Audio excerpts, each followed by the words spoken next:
elementos esenciales comunes, los elementos especiales y los elementos especialísimos. Dentro de los elementos esenciales comunes, platicamos del consentimiento, del objeto y de la capacidad, ¿verdad? Que estos tres elementos tenían que estar en todos los contratos. Que todos los contratos poseen los elementos esenciales comunes, que era la capacidad, el consentimiento y el objeto. El día de hoy vamos a abordar de manera más amplia lo que es o lo que son los elementos esenciales comunes. Realmente son muy, muy importantes y como les decía, se presentan en todos y cada uno de los contratos que tenemos dentro de nuestro Código Civil, ¿verdad? Básicamente es para todos los contratos. Platiquemos ahorita del primer elemento. El primer elemento es la capacidad, compañeros. La capacidad para contratar. Los contratantes, compañeros, los contratantes tienen que ser capaces. Recordemos que la capacidad es la aptitud, compañeros, para ser titular de derechos y obligaciones. Entonces, los contratantes tienen que ser capaces, ¿verdad? La capacidad en sí se vincula con el consentimiento en el hecho de que las personas que están declarando su voluntad, que están llegando a un acuerdo de voluntades, tienen que ser titulares de derechos y obligaciones, ¿verdad? Lo interesante de este punto, compañeros, es que así como hay personas capaces, también hay personas incapaces. La capacidad de una persona que comparece a un contrato se presume, ¿verdad? Bueno, quiere decir que vemos a una persona que acude a nuestra oficina, platica con nosotros y todo, pues se presume que es capaz, ¿verdad? Es decir, puede ejercer la titularidad en relación a derechos y obligaciones. La incapacidad, por otra parte, la incapacidad resulta de una norma expresa, compañeros, ¿verdad? Las personas son declaradas incapaces únicamente cuando la ley así lo establece, ¿verdad? La ley establece los preceptos bajo los cuales una persona puede ser declarada en estado de interdicción. Realmente, cuando una persona acude a celebrar un contrato, no necesita una persona que lo represente, como sí lo necesita una persona que ha sido declarada en estado de interdicción. Vemos nosotros cómo en determinado momento la capacidad se constituye en un elemento esencial, compañeros, que debe de tener cada uno de los contratos que se desarrollan. Veamos el artículo 1254, por favor, compañeros del Código Civil. Dice el artículo 1254. Toda persona es legalmente capaz para hacer declaración de voluntad. Por eso es que la capacidad se vincula con el consentimiento en un negocio jurídico, salvo aquellas a quienes la ley declare específicamente incapaces. Es decir, la ley establece ciertos preceptos y las personas que se declaran o que han sido declaradas en estado de interdicción están incluidas dentro de esos preceptos. Veamos la siguiente diapositiva. Aquí podemos nosotros ver lo que es la capacidad de goce y la capacidad de ejercicio. Eso son temas que ustedes ya vieron en los derechos civiles precedentes, en los primeros, ¿verdad? La capacidad de goce es el reconocimiento que tiene una persona para ser titular de derechos y obligaciones. Pero la capacidad de ejercicio es ya poder ejercitar ese reconocimiento. Y eso solo se puede hacer al cumplir la mayoría de edad. Eso es la capacidad de goce y la capacidad de ejercicio. Veamos ahora otra clasificación, compañeros, y eso tiene que ver con la incapacidad. La incapacidad, que cuando ya vimos esta persona que no puede en determinado momento ser titular de derechos y obligaciones, sino a través de un representante, ¿verdad? Porque ha sido declarado en estado de interdicción. Entonces, la incapacidad se divide en dos. Está la incapacidad absoluta y la incapacidad relativa. La incapacidad absoluta es cuando una persona no puede celebrar ningún acto, ningún tipo de contratación, ¿verdad? Porque está incluida dentro de los causales que la ley establece. Puede ser que padezca de una enfermedad mental, puede ser que se le haya declarado un estado de interdicción por abuso de bebidas espirituosas, o que en determinado momento eh, consume algún tipo de estupefacientes o algo así, entonces se le declara en estado de interdicción. O las personas que carecen de la vista o del oído porque no pueden, tal vez en ese momento no pueden expresar su voluntad de manera indubitable.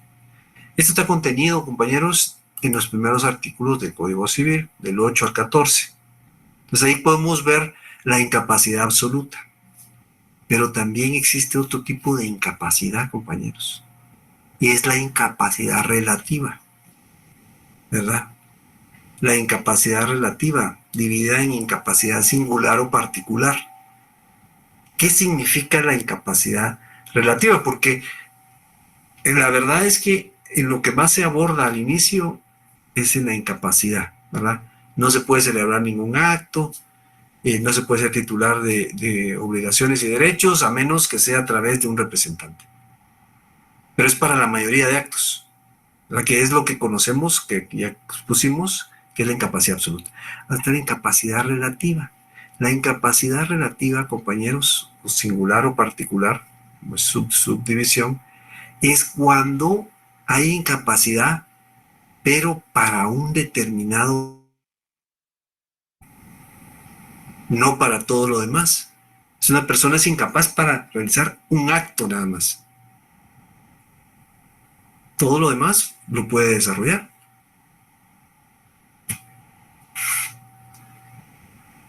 La incapacidad singular se divide en incapacidad singular absoluta y la incapacidad singular relativa. Ya vimos que la incapacidad singular es cuando una persona solo es incapaz para un acto. Ahora veamos la incapacidad singular absoluta. Es cuando una persona es incapaz para un acto y siempre los... Es decir, el negocio jurídico no se va a poder celebrar para ese acto nada más. No puede desarrollarse. Para entenderlo un poquito mejor, les traslado un ejemplo. Yo se los coloqué aquí en la diapositiva, pero se los explico. La compraventa entre esposos, compañeros, no puede llevarse a cabo. Hay una prohibición en la ley que establece que los esposos no pueden venderse entre sí, no puede efectuarse ese tipo de contratación dentro de los esposos. Entonces ahí hay incapacidad singular relativa, perdón, absoluta. ¿Por qué? Porque es un acto nada más, pero siempre va a existir esa limitación, a menos que se disuelva el vínculo matrimonial, que se divorcien. Entonces ya no serían esposos y por ende pudieran celebrarlo. Ya no existiría ese obstáculo. Entonces ya no sería una, ya no serían, no tendrían incapacidad para ese tipo, para ese trato. Entonces, ahí vemos claramente cómo un contrato para un acto se puede ser incapaz, pero como es absoluto, ahí solo que se disuelva el matrimonio, de esa manera pudiera dejar sin efecto eh, este, este, este, esta incapacidad. Luego tenemos la incapacidad singular relativa. Esta, al igual que la incapacidad singular absoluta, es cuando varias personas, o una persona, perdón, es incapaz para celebrar un acto determinado. Pero no es indefinidamente como en la singular absoluta. Aquí sí se desarrollan determinados requisitos, esa incapacidad puede quedar sin efecto. Les pongo otro ejemplo. La disposición de bienes de menores de edad. Para disponer de un bien de un menor de edad, se debe de desarrollar un procedimiento que se denomina procedimiento de utilidad y necesidad para disponer de bienes de menores de edad. Les pongo un ejemplo. Resulta que yo tengo alguna necesidad económica. Entonces dispongo de mi casa, pero resulta que mi casa está a nombre de mi hijo y mi hijo es menor de edad. Pero digo, bueno, no hay problema porque como yo soy quien ejerce la patria potestad, yo voy a disponer de su bien. Pero no es así. En este caso, yo tengo que iniciar el procedimiento, tengo que llenar todos los requisitos, cumplirlos y luego eso va a pasar, puede pasar a la Procuraduría General de la Nación y ellos emitirán su visto bueno y es todo un procedimiento. Y después me van a autorizar, puede ser que me autoricen la venta de ese bien inmueble. Eso quiere decir que ya no voy a ser incapaz para eso. Entonces ahí, por un tiempo, fui incapaz de poder vender ese bien. Pero una vez desarrollé todos los requisitos que establece ese procedimiento, ahora ya no. Entonces, eso es la incapacidad singular relativa, compañeros, cuando se es incapaz para un acto, pero si se cumplen con determinados requisitos, se deja de ser incapaz para ese acto. Todo lo contrario de la incapacidad singular absoluta, que es cuando se es incapaz para un acto nada más, pero no se puede dejar de ser incapaz. En ese acto, ese, esa incapacidad va a continuar. Entonces, vemos lo importante que es este elemento, compañeros, lo interesante que es, ¿verdad? El hecho de que la capacidad esté presente, la capacidad para contratar, tiene que estar presente en todos los contratos. Ahora veamos la siguiente diapositiva, compañeros. Vamos a platicar del consentimiento. Ya nosotros habíamos hablado del consentimiento en la clase anterior. Aquí vamos a ampliarlo un poquito. El consentimiento, compañeros, no es más que el acuerdo de las voluntades, ¿verdad? Cuando existen dos voluntades y llegan a un acuerdo o a un fin común, se ponen de acuerdo para llegar a un fin común. A eso se le denomina consentimiento. El autor Rafael Rojina Villegas establece que todo consentimiento implica la manifestación de dos o más voluntades y su acuerdo sobre un punto de interés jurídico, es decir, sobre un punto en común. Pongamos el ejemplo de una compraventa de una casa, ¿verdad? El vendedor quiere vender la casa, quiere vender, ¿verdad? Valga la redundancia, y el comprador quiere comprar. Ambas voluntades se ponen de acuerdo y aparece ya un punto en común, la venta de la casa y la compra de la casa, ¿verdad? Que va a beneficiar a ambos. Entonces, eso es el consentimiento, es el acuerdo de voluntades, compañeros. Entonces, ese consentimiento es la manifestación de la autonomía de la voluntad. Ya vimos lo importante que resulta ser la autonomía de la voluntad. Entonces, esa manifestación es el consentimiento, ¿verdad? Para celebrar un determinado contrato, ¿verdad? Y que va a caer sobre distintos extremos. Entonces, a eso se refiere la expresión del consentimiento.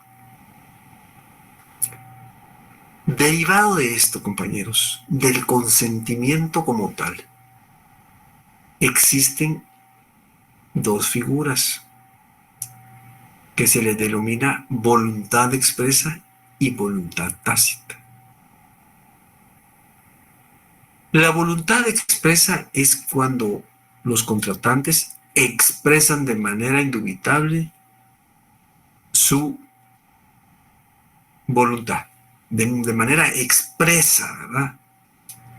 A través de símbolos o signos, escritos o verbales. El ejemplo más claro es cuando un contratante firma un contrato, ¿verdad? Entonces está expresando su voluntad, está expresando que está de acuerdo con lo que establece el contrato. Es expreso. Pero por otra parte también existe la voluntad tácita. La voluntad tácita es cuando se sobreentiende.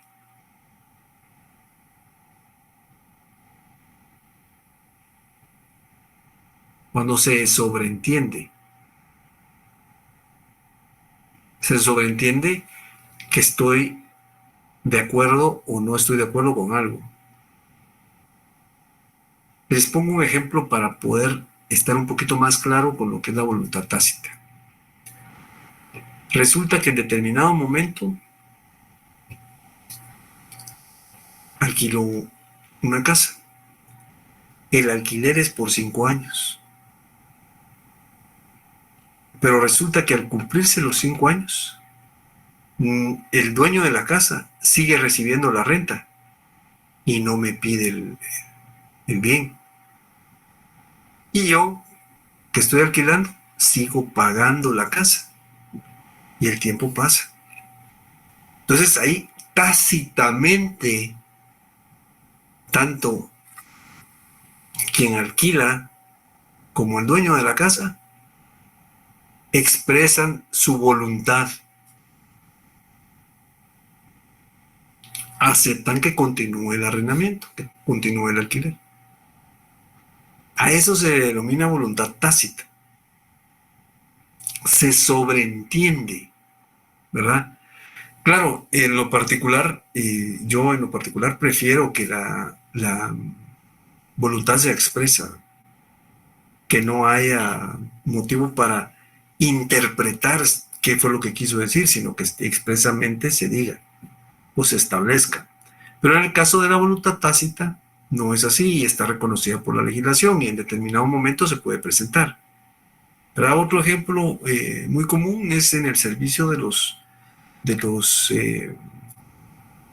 el servicio telefónico o pospago, ¿verdad? Cuando hay un contrato, resulta que después de los 2 años continúo pagando y la empresa que me presta el servicio continúa otorgando el servicio. Eso quiere decir que hay voluntad tácita de prorrogarlo, ¿verdad? De continuar con el servicio.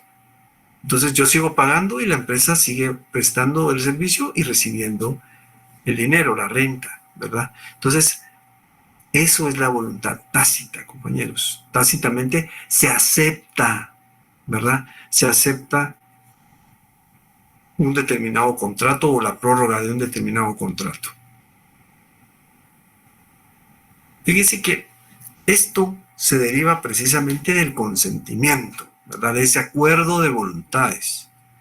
Y de ese acuerdo de voluntades surge la voluntad tácita y la voluntad expresa. La que vimos en una es concreto, ¿verdad? Se expresa de manera concreta y en la otra no.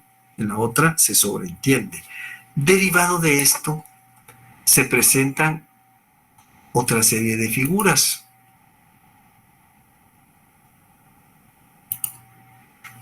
Las cuales son las siguientes. Se presenta la oferta y la aceptación. ¿Qué quiere decir esto? La oferta y la aceptación. La oferta es cuando una persona dirige u ofrece un objeto determinado para que otra persona concretamente o la acepte tácitamente. A ver, el compañero Eric Giovanni Medrano. ¿Qué tal, licenciado? Muy buenas noches, qué gusto Buenas noches, saludarle. compañero. Gracias, igualmente. Sí, con referencia a lo que estaba hablando de lo que es de la forma expresa y de la forma tácita, solo para entenderle. De la forma expresa es de forma escrita, solo que con voluntad propia de las dos personas, ¿verdad? Y de la forma tácita es igualmente por voluntad de las personas, solo que con convenio de disposición de la ley, de jurisprudencia, lo que usted está diciendo, o sea, va con cláusulas legales. ¿A eso se refiere usted? Mire, cuando hay aceptación expresa, ambas, tanto la expresa como la tácita, pueden derivarse de una contratación por escrito. La diferencia está es que en la expresa concretamente se dice, ¿verdad? Ahí no hay que interpretar absolutamente nada. Yo estoy aceptando la venta, aquí está mi firma. Bueno, ahí no hay ningún problema. Pero en el caso de la tácita, no. En el caso de la tácita se sobreentiende, derivado de los hechos que se están presentando. Yo les ponía el ejemplo del alquiler, ¿verdad? Se prorroga el plazo. Y ciertamente existe un contrato por escrito, pero el contrato dice el plazo será de 5 años. Supóngase del 2019 para el 2024. O pongámoslo un poco antes, del 2018 para el 2023. Fueron 5 años. En teoría, tendría que celebrarse otro contrato, porque ya el plazo está vencido. Pero resulta que ambas partes continúan con el mismo contrato. Eso quiere decir que tácitamente lo prorrogaron. Hubo una prórroga tácita. No lo hicieron por escrito, ni siquiera lo platicaron. Simplemente continuó una persona pagando y la otra recibiendo el dinero y otorgando el bien. Entonces, es cuando se sobreentiende que las personas aceptaron o expresaron su voluntad de determinada manera. Se sobreentiende que quien está alquilando y el dueño del bien quieren continuar con el contrato, a pesar de que no han celebrado uno, pero aceptan las condiciones y siguen pagando. Es cuando... Sí, es que yo le preguntaba... Sí, sí, sí. Perdón. Es que yo le preguntaba por lo del artículo 1353. Sí, miremos. A ver. Como dice la solidaridad no se presume, debe ser expresa por convenio de la ley. O sea que habla de tácitamente también. Habla de expresa y tácitamente, por disposición de la ley. Por eso tenía la duda yo, licenciado. Vamos a ver, ahorita leo y les explico el artículo. El artículo es el artículo 1353. La solidaridad no se presume. Debe ser expresa por convenio de las partes o por disposición de la ley. Pero eso es cuando existe solidaridad. Solidaridad es cuando una persona puede responder por otra. Esto es una figura distinta. Entonces, por ejemplo, yo respondo por otros dos deudores. Supónganse que somos 3 deudores ante el banco. Entonces se consigna que somos deudores solidarios.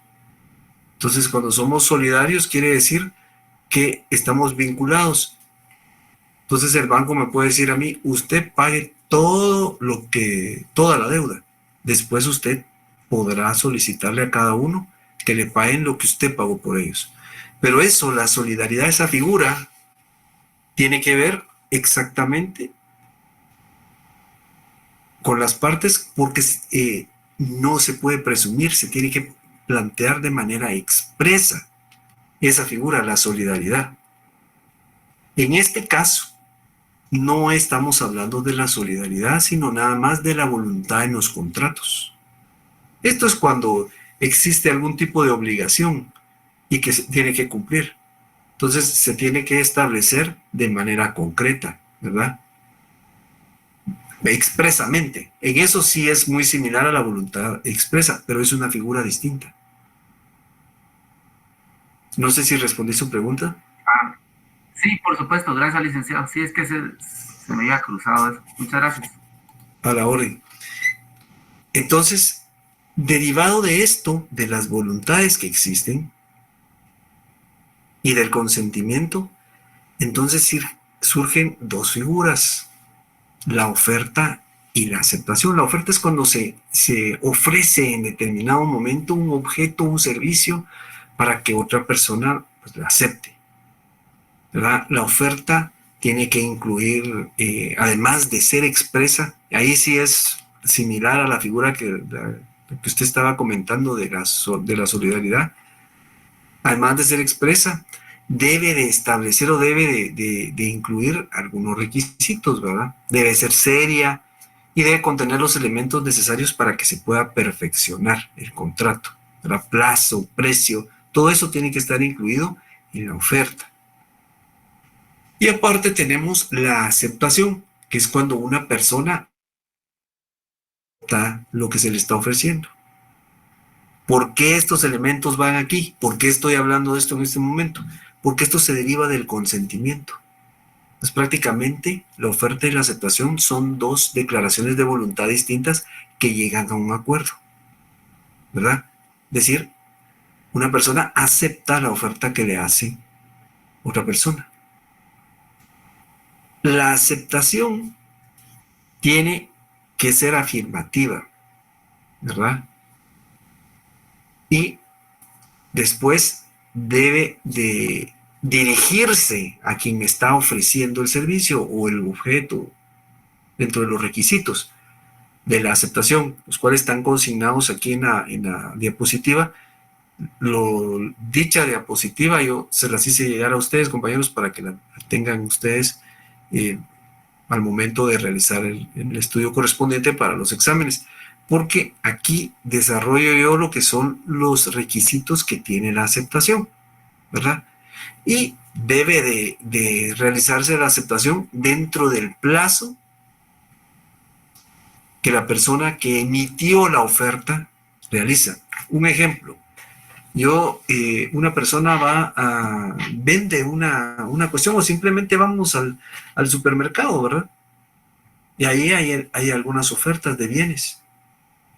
Y le dice, de tal a tal fecha van a estar en oferta. Entonces yo puedo tomar uno de esos bienes, ir a la caja y pagar por él, con el precio de oferta. Ahí yo estoy aceptando, mi voluntad está aceptando de manera tácita. Ahí no estoy diciéndole, mire, acepto, ¿verdad? Simplemente estoy aceptando. Aparte, hay otro tipo de contrataciones donde se celebran ya por escrito y hay que hacer llegar la aceptación a la persona. Esto pareciera que fuera muy sencillo, compañeros, la oferta y la aceptación. Cuando una persona ofrece un bien o un servicio y la otra la acepta. Pero hay algunas situaciones que complican esa situación. Ahorita que veamos la siguiente diapositiva, les comento. Fíjense que hasta hace unos años la tecnología no había avanzado tanto como para que existiera en determinado momento una persona fuera de su ámbito geográfico al momento de celebrar un contrato. Es decir, que una persona que está celebrando un contrato esté en un lugar y la otra que está también celebrando el contrato esté en otro lugar, hasta que aparece el teléfono, ¿verdad? Entonces ya hay contratos telefónicos. Entonces ya se empieza a hablar de que para poder perfeccionar el consentimiento en un contrato entre ausentes, se debe de tomar en consideración, perdón, una serie de teorías. La primera es la teoría de la declaración. El consentimiento, es decir, cuando una persona acepta la oferta, nace en el momento en que la persona que hizo la oferta, a quien se le hizo la oferta, la acepta. ¿Verdad? O sea, a mí me están ofreciendo un carro, lo acepto. Ahí el consentimiento se perfeccionó. Entonces, de lo que estamos hablando, todo es el consentimiento, ¿verdad? ¿Qué es el consentimiento? La voluntad que se deriva del consentimiento, que es la voluntad tácita y la voluntad expresa. Y elementos del consentimiento en sí, que es la oferta y la aceptación, para poder perfeccionar esas voluntades. Entonces, en el caso de la teoría de la declaración, es cuando a la persona que efectuó el consentimiento, perdón, que efectuó la oferta, que emitió la oferta, la otra persona la acepta, ¿verdad? Acepta la oferta. Es el momento en que se acepta la oferta. Luego tenemos la teoría de la emisión o de la expedición. Aquí el consentimiento nace cuando a la persona a quien se le hizo la oferta remite la respuesta de su aceptación.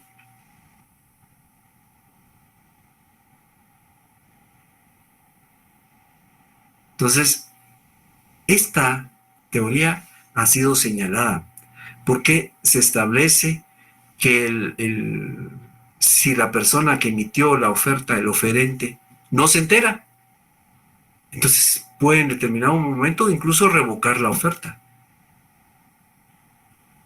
Fíjense que estas teorías van de lo más que nada de lo general a lo particular, porque en la primera solo se emite la respuesta. En este caso, se remite la respuesta. Luego existe la teoría de la recepción. La teoría de la recepción es cuando el oferente recibe la respuesta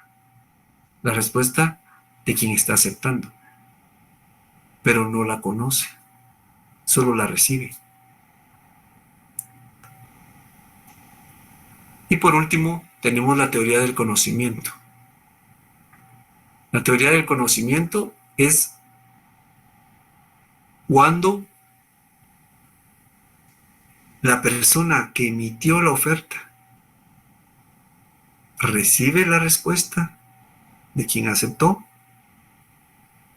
y ahí conoce la respuesta. ¿Qué es lo que quiso dar a entender? Por eso se llama teoría del conocimiento. Entonces, estas 4 teorías pretenden explicar en qué momento se da el consentimiento, ¿verdad?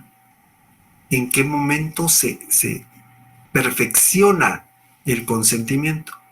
El consentimiento está integrado precisamente por la oferta y la aceptación. Entonces tenemos primero la teoría de la declaración, donde existe la oferta, pero la persona que la acepta en ese momento dice, bueno, yo acepto. Pero nada más. Luego la teoría de la emisión. La teoría de la emisión es cuando la persona que acepta, ¿verdad?, remite su respuesta a la persona que emitió la oferta. Luego tenemos la teoría de la recepción. La teoría de la recepción es cuando el oferente, o sea, quien emitió la oferta, recibe la respuesta de quien está aceptando. Solo la recibe. Y por último, la teoría del conocimiento, que es cuando recibe la respuesta, pero ahí conoce qué es lo que le están contestando.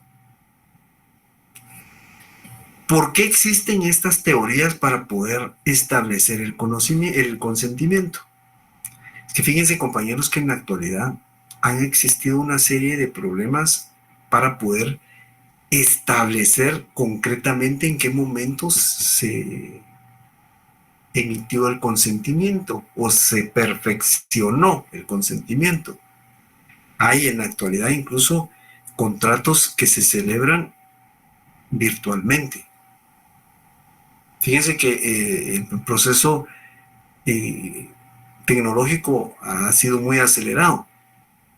Entonces, por ejemplo, hay contrataciones, por muy mínimas o ínfimas que parezcan, como el hecho de cuando se actualiza el sistema del teléfono celular, aparece una serie de condiciones y dice acepta o no acepta. Entonces ahí hay una oferta y también hay una aceptación para establecer el consentimiento. Entonces, antes, hace algunos años, no tampoco demasiados, pero el problema estaba en los contratos que se celebraban telefónicamente, ¿verdad? Porque una persona estaba en un lugar y la otra estaba en otro lugar, y cómo se iba a establecer el consentimiento, ¿verdad? Había una persona que en un lugar ofrecía y otra persona que en otro lugar aceptaba. Entonces, ¿cómo se le iba a hacer llegar la respuesta? Pues así surgen estas teorías. Pero en la actualidad hay muchas variedades con esto de la tecnología, ¿verdad? ¿Cómo establecer el consentimiento? En lo particular, yo les sugeriría, ¿verdad?, que tomen en consideración estos temas, porque ustedes ya están ahorita en 6º semestre, ya un año más y van a tener 40 cursos aprobados. Y ya pueden iniciar con su proceso de trabajo de tesis. Entonces, pudiera en determinado momento tocarse un tema de estos porque realmente esto que les platiqué de situaciones virtuales y todo, tienen que ver con el consentimiento, pero hay algunas situaciones que son objeto de estudio y de análisis porque son contratos que están establecidos virtualmente. Pero podemos ver también cómo buscan el consentimiento, ¿verdad? Como un elemento esencial. Entonces, no sé si tienen ustedes alguna pregunta, compañeros, alguna observación, alguna inquietud.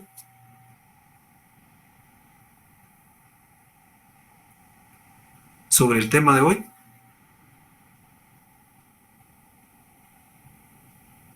Todo claro, licenciado. Muchas gracias, compañero. Muy bien, compañeros. Entonces yo hasta aquí dejaría la clase del día de hoy. Les agradezco mucho su atención. Que pasen una feliz noche y nos vemos el día jueves, siempre por esta vía virtual. Que pasen una feliz noche, compañeros. Feliz noche, licenciado.